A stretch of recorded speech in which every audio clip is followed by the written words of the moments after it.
សូមជម្រាបសួរហើយវីដេអូនេះដែរខ្ញុំនឹងលើកបង្ហាញនៅការបរៀនកម្មវិធីមួយគេហៅថា CorelDRAW អញ្ចឹង CorelDRAW នេះគឺជាកម្មវិធីមួយដែលគេពេញនិយមក្នុងការយកទៅធ្វើការ design ដូចជា banner ឬក៏ backdrop អីធំបដាផ្សព្វផ្សាយមួយចំនួនហ្នឹងគឺយើងធ្វើការរចនាឬក៏ clip art អីមួយចំនួនក៏គេអាចធ្វើបង្កើតវាឡើងនៅក្នុងកម្មវិធី CorelDRAW នេះបានដែរបាទអញ្ចឹងមុននឹងយើងអាចប្រើប្រាស់នៅ CorelDRAW នេះបានយើងត្រូវស្គាល់នៅ interface វាមួយចំនួនឬក៏ចំណុចសំខាន់មួយចំនួននៅក្នុងកម្មវិធីនេះដើម្បីងាយស្រួលក្នុងការប្រើប្រាស់អញ្ចឹងនេះគឺនៅពេលដែលយើងចាប់ដំណើរការនៅកម្មវិធីវាហើយផ្ទាំងដំបូងនេះ quick start នេះគឺចង់នេះវាបង្ហាញយើងអំពីព័ត៌មានមួយចំនួនដូចជាឲ្យយើងបើក file មិនថាបើក file ដែលយើងធ្លាប់បានយកមកប្រើប្រាស់និងបង្កើតនៅ document ថ្មីបាទអញ្ចឹងកន្លែងនេះខ្ញុំអត់ទាន់បង្ហាញអីទេព្រោះអានេះវានឹងមាននៅវីដេអូបន្ទាប់ទៀតអូខេឥឡូវយើង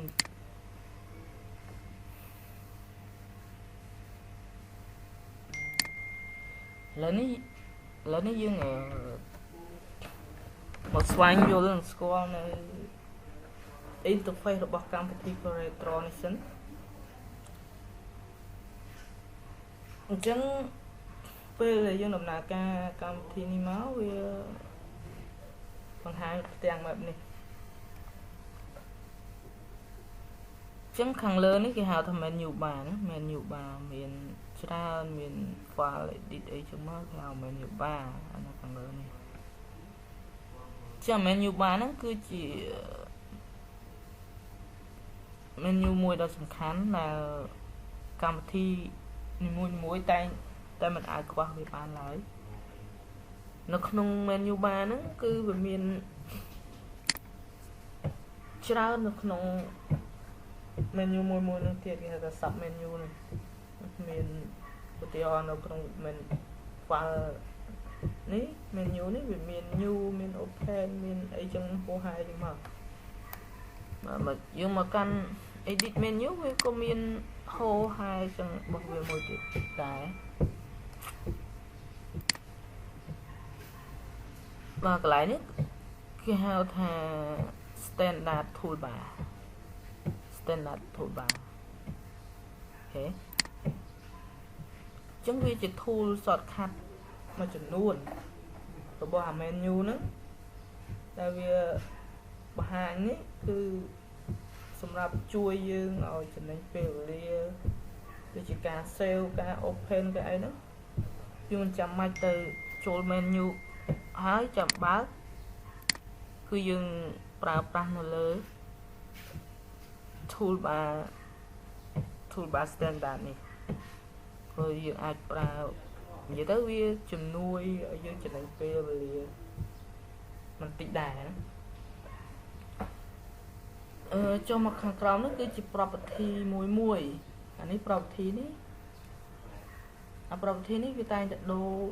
ទៅតាម tool បាទអញ្ចឹងកន្លែងនេះមកជួរឆ្វេងនេះគេហៅថា toolbar អញ្ចឹងកន្លែងនេះគេហៅថា property របស់ toolbar ទៅពេលដែលយើងចុចទៅលើ tool មួយនេះអញ្ចឹងវាបង្ហាញនៅ property ប៉ុណ្ណេះតែយើងចូលទៅ tool នេះវាបង្ហាញនៅ property ប៉ុណ្ណេះអញ្ចឹង property វាមាននៅតាមផ្សេងគ្នារបស់ toolbar នីមួយហើយ toolbar នេះវាសំខាន់សម្រាប់យើងយកមកធ្វើការរចនា design ទៅលើទាំងសបផ្សាយរបស់យើងឬក៏ backdrop របស់យើងហ្នឹងវាមានច្រើនសម្រាប់យើងយកមកប្រើប្រាស់ហើយផ្នែក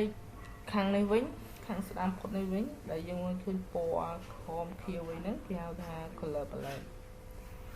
ចឹង color palette នេះវាមានជាប្រភេទមួយពណ៌តែមួយទេសម្រាប់យើង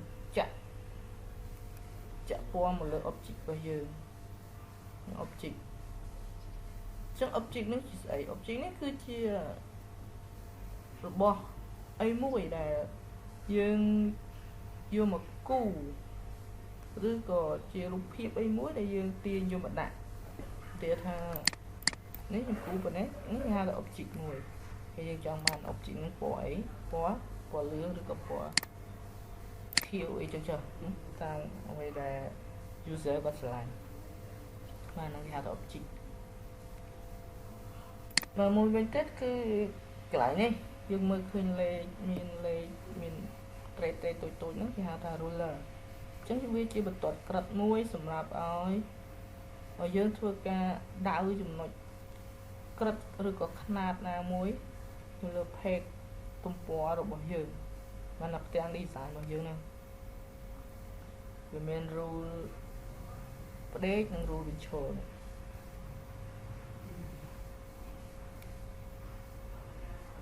ហើយផ្ទៃពណ៌សធំនេះពីពណ៌សធំទាំងមូលនេះខាងខែយើងអត់និយាយអាធំបន្ទាត់រៀបចាក់ទៅក្រោមកាយនេះទេនិយាយផ្ទៃពណ៌សខាងក្រៅនេះចឹងអាផ្ទៃខាងក្រៅគេហៅថា document window ចា document window ហ្នឹងគឺសម្រាប់ឲ្យយើងធ្វើការទាញយក object ផ្សេងដើម្បីធ្វើការ design នៅខាងក្រៅហ្នឹងឬក៏ទាញ object អីមួយយកមកទុកហ្នឹងដើម្បីយើងទាញយកមកប្រើប្រាស់ប៉ុន្តែនៅពេលដែលយើងបោះពុម្ពចេញគឺអត់បានទេដោយសារវានៅខាងក្រៅនៃ page របស់យើងអញ្ចឹងវាក៏ជាតំបន់មួយដែលអាចឲ្យយើងធ្វើការរក្សា object ផ្សេងដើម្បីយើងធ្វើការរចនា design ទេជាលទ្ធផលក្រោយដែលយើងសម្រេចហើយយើងចង់បោះពុម្ពចេញគឺយើងយកវាមកតម្រៀប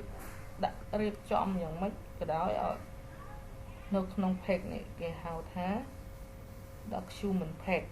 ចា document page នេះគឺសម្រាប់ឲ្យយើងដាក់នៅលទ្ធផលចុងក្រោយនៃការរចនារបស់យើងនឹងដើម្បីបោះពុម្ពចេញហើយអា document page នេះគឺយើងអាចកំណត់ទំហំបានច្រើនប្រភេទតូចធំវែងខ្លីអីគឺអាស្រ័យទៅតាមស្ថានភាពរបស់ document ដែលយើងចង់រចនាឡើងហ្នឹង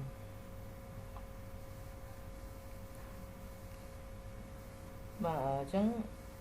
ក្នុងវីដេអូនេះខ្ញុំសូមបង្ហាញពី interface វាប៉ុណ្ណឹងហើយនៅមេរៀនបន្ទាប់យើងនឹងសិក្សាអំពីការកំណត់ຂ្នាតក៏ដូចជាការជ្រើសរើសប្រភេទกระดาษសម្រាប់យើងធ្វើការបោះពុម្ពចេញហ្នឹងបាទអញ្ចឹងសូមអរគុណច្រើនហើយសូមជួយ like និង subscribe នៅ channel របស់ខ្ញុំបាទដើម្បីយើងទទួលបានមេរៀនថ្មីៗបន្តទៀតបាទសូមអរគុណ